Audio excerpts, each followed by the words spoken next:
Vert, affirmera qu'il n'y a pas de différence fondamentale entre Bill Gates et John Rockefeller, magnat du pétrole, et l'un des hommes les plus riches du monde à la fin du XIXe siècle. Le Sherman Antitrust Act fut voté dans un contexte particulier de l'histoire américaine, où un capitalisme débridé régnait et où quelques entreprises dirigées par des hommes ambitieux et sans scrupules ont réussi à concentrer dans leurs mains les principaux marchés: pétrole, acier, rail, cigarettes, sucre ou whisky. Cette époque voit un développement économique formidable du pays, mais qui est aussi caractérisé par une corruption généralisée et un creusement des inégalités. Revenons donc sur la période qui couvre la fin de la guerre de sécession au début du XXe siècle, nommée Gilded Age, l'âge doré, qui est aussi celui de personnalités que la presse a surnommées les barons voleurs.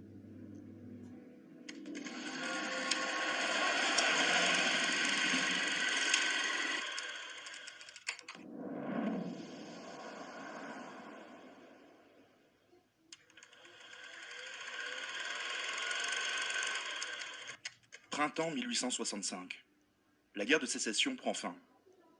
Elle a opposé 11 États confédérés du Sud au reste de l'Union, suite à la volonté du président Abraham Lincoln d'abolir l'esclavage 4 ans plus tôt. Le pays est meurtri. 600 000 morts, plus qu'aucune autre guerre pour les Américains. Les États du Sud sont ravagés. Il faut désormais reconstruire et réconcilier. Le défi est immense. Dès 1863, Lincoln avait proposé un plan d'amnistie afin d'apaiser la situation. Mais l'assassinat du président républicain le 14 avril 1865 propulse son vice-président à la tête du pays, Andrew Johnson, démocrate et sudiste, mais profondément unioniste.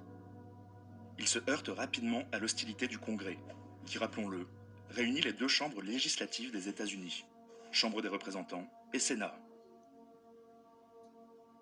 Aux mains des républicains, le Congrès souhaite des mesures plus contraignantes pour les riches propriétaires. Johnson proclame en mai son plan d'amnistie, qui exclut les grands planteurs esclavagistes. Mais ceux-ci peuvent tout de même solliciter une amnistie individuelle. Johnson en gracie 13 000 en un an, et fait preuve d'une certaine complaisance envers ses grands propriétaires. Mais pour réussir la paix, il faut régler la grande question qui fut la cause du conflit: l'esclavage. Le 13e amendement de la Constitution, abolissant l'esclavage, est adopté en décembre 1865. Mais les États du Sud, dont une majeure partie de l'économie repose sur l'exploitation servile des populations noires, votent des Black Codes, qui visent à limiter leur affranchissement. Ces codes poussent souvent ces populations pauvres à signer un contrat de travail pour un an, avec toute une série de mesures coercitives, les réduisant à nouveau dans un état de quasi-esclavage. Beaucoup de professions sont interdites, et les Noirs sont exclus du vote. En réaction, le 14e amendement, qui vise à protéger le droit des anciens esclaves, est adopté l'année suivante. Il garantit la citoyenneté à toute personne qui naît sur le territoire. En 1870, le 15e amendement accorde le droit de vote aux Noirs. Les sudistes radicaux se tournent alors vers la violence.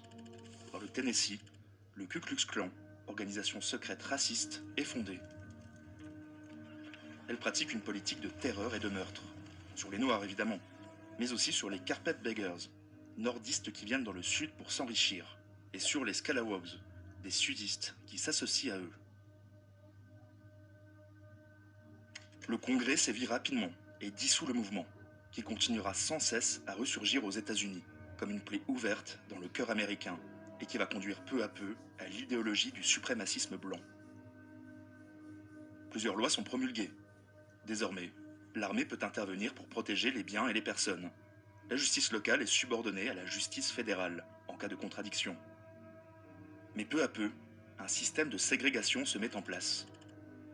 En 1896, la Cour suprême, avec l'arrêt Plessy versus Ferguson, entérine le concept de ségrégation raciale. En Louisiane, le métis Plessy ose s'asseoir dans un wagon destiné aux seuls blancs. Fait grave, interdit par une loi de 1890 dans cet État. La Cour suprême affirme alors le principe, séparés mais égaux. Ce n'est qu'en 1954, avec l'arrêt Brown versus Board of Education of Topeka, que la ségrégation raciale sera déclarée inconstitutionnelle. Encore aujourd'hui, ces tensions gangrènent la société américaine. L'exode d'une partie de la population noire vers le nord après la guerre est finalement marginal. Près de 90% de la population reste au sud. Parallèlement, les Amérindiens sont définitivement vaincus, malgré un soubresaut remarquable lors de la bataille de Little Big Horn et l'anéantissement du 7e régiment de cavalerie du général Custer. Ce même régiment tiendra sa revanche en 1890, exterminant des centaines de Lakota lors du massacre de Wounded Knee.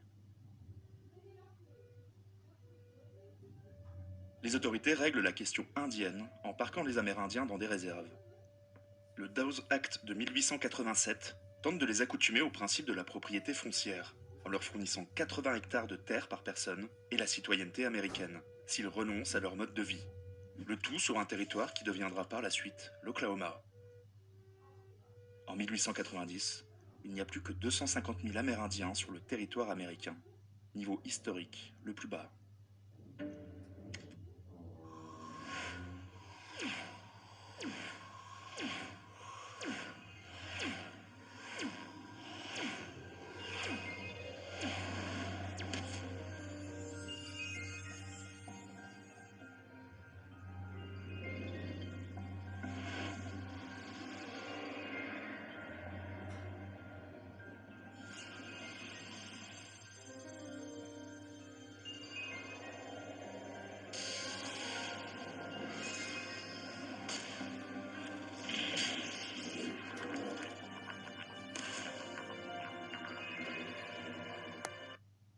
Cette phase de reconstruction voit les pouvoirs du Congrès renforcés, matérialisés notamment en 1868 par le recours à la première procédure d'impeachment de l'histoire américaine.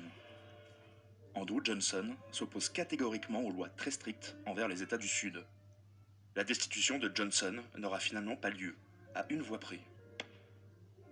La même année, l'ancien général de l'Union, héros de la guerre de sécession, Ulysse Grant, est élu sous l'étiquette républicaine.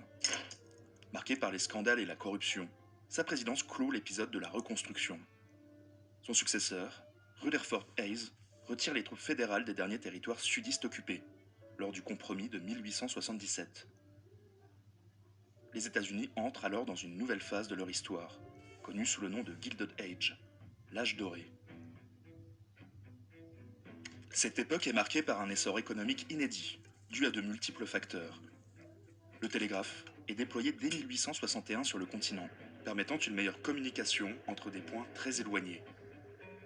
Sans être exclusif au Gilded Age, le chemin de fer va réduire les distances et permettre un peuplement rapide des territoires de l'Ouest.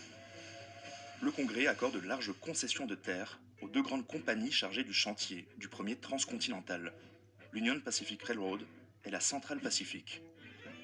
Des prix sont accordés, de 16 000 à 48 000 $ pour chaque miles de ligne posée. Employant et surtout exploitant une main-d'œuvre bon marché, chinoise pour la centrale et irlandaise pour la Pacifique, les compagnies s'acharnent à construire le plus de kilomètres de lignes. La jonction s'effectue à Promontory Summit, le 10 mai 1869.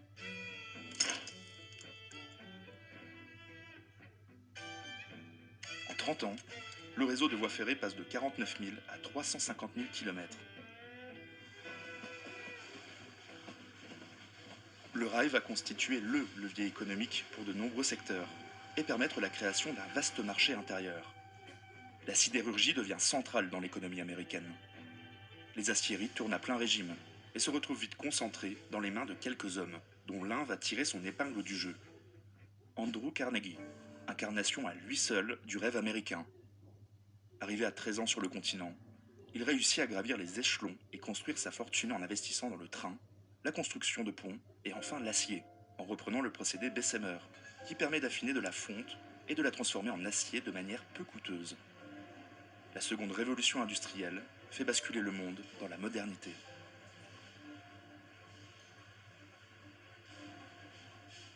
La période est propice à l'innovation. Entre 1860 et 1890, près de 450 000 brevets sont déposés aux États-Unis. Le téléphone, la machine à coudre, l'ampoule électrique, le phonographe ou la caisse enregistreuse, pour n'en citer que quelques-uns. Des symboles de l'Amérique naissent à cette époque. Lévi-Strauss dépose le brevet du gin à rivets en 1873. John Pemberton crée le Coca-Cola en 1886. En termes d'innovation, Thomas Edison est sans doute l'inventeur le plus connu. Grâce à son entreprise, devenue la General Electric en 1892, il bâtit une fortune colossale, en s'appuyant sur le développement de l'électricité. George Westinghouse, son grand concurrent dans ce que l'on nomme la guerre des courants, qui est de savoir s'il faut utiliser le courant alternatif ou continu pour électrifier le pays, établit un empire industriel suite à l'invention du frein pneumatique. Ces inventeurs entrepreneurs sont finalement des exceptions par rapport aux véritables capitaines d'industrie qui vont marquer ces années. Quelques hommes sans scrupules se servent d'inventions déjà existantes pour bâtir des empires et vont réussir à devenir plus puissants que les présidents eux-mêmes. C'est l'ère des millionnaires, du mythe du self-made man. Une expression apparaît dans le magazine The Atlantic Monthly en 1870, celle de baron voleur. Toute cette génération d'hommes d'affaires a fasciné leurs contemporains. Grâce aux innovations permettant l'exploitation de ressources naturelles quasi illimitées, aux nouvelles méthodes de production, à une main-d'œuvre corvéable et exploitée, et à des ententes entre sociétés et politiciens corrompus, ces barons vont écraser toute concurrence. John Rockefeller, premier milliardaire de l'époque contemporaine, en est l'exemple type. Plutôt que d'investir dans l'extraction du pétrole, il se concentre sur le raffinage et monte sa première raffinerie à Cleveland. Il passe des accords secrets avec les compagnies ferroviaires, les menaçant de construire des oléoducs pour transporter sa marchandise s'il ne baisse pas les coûts de transport pour sa société. Contrôlant le raffinage et le transport, la Standard Oil Company use alors de tous les moyens, légaux et illégaux, pour écraser ses adversaires. Rockefeller baisse ses prix afin d'étouffer ses concurrents, qui ne peuvent plus rivaliser, puis les absorbe. Il rachète par exemple une compagnie qui les approvisionne en barils de bois, puis suspend les livraisons. Il va jusqu'à organiser des blocus pour faire dérailler des trains. Il emploie des hommes de main pour faire exploser une raffinerie concurrente à Buffalo. Très vite, la Standard Oil contrôle 95% des activités de raffinage et maîtrise donc totalement le marché pétrolier. Des types d'associations monopolistiques apparaissent. Dans un premier temps, plusieurs entreprises d'une même branche se regroupent sous la forme de pools, signifiant s'unir, également nommés cartels, et s'accordent pour restreindre la production, fixer les prix et partager les marchés. Mais l'idée évolue, et les premiers trusts se constituent. Trust signifiant faire confiance. Il s'agit de l'achat et du regroupement de parts d'actions de plusieurs compagnies, sous l'égide d'un conseil d'administration et d'un même dirigeant. Peu d'actionnaires contrôlent alors un grand nombre d'entreprises. C'est le cas de la Standard Oil et de ses 42 sociétés affiliées. À la fin des années 1890, une autre forme de monopole apparaît, encore plus massive, la holding. Une société financière contrôle alors plusieurs conseils d'administration, par le biais d'une pyramide de filiales interposées.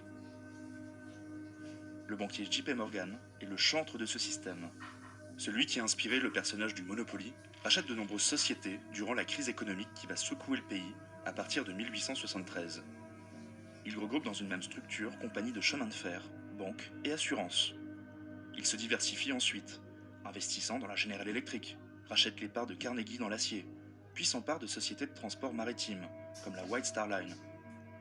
Au début du XXe siècle, JP Morgan siège dans 48 conseils d'administration, Rockefeller dans 37.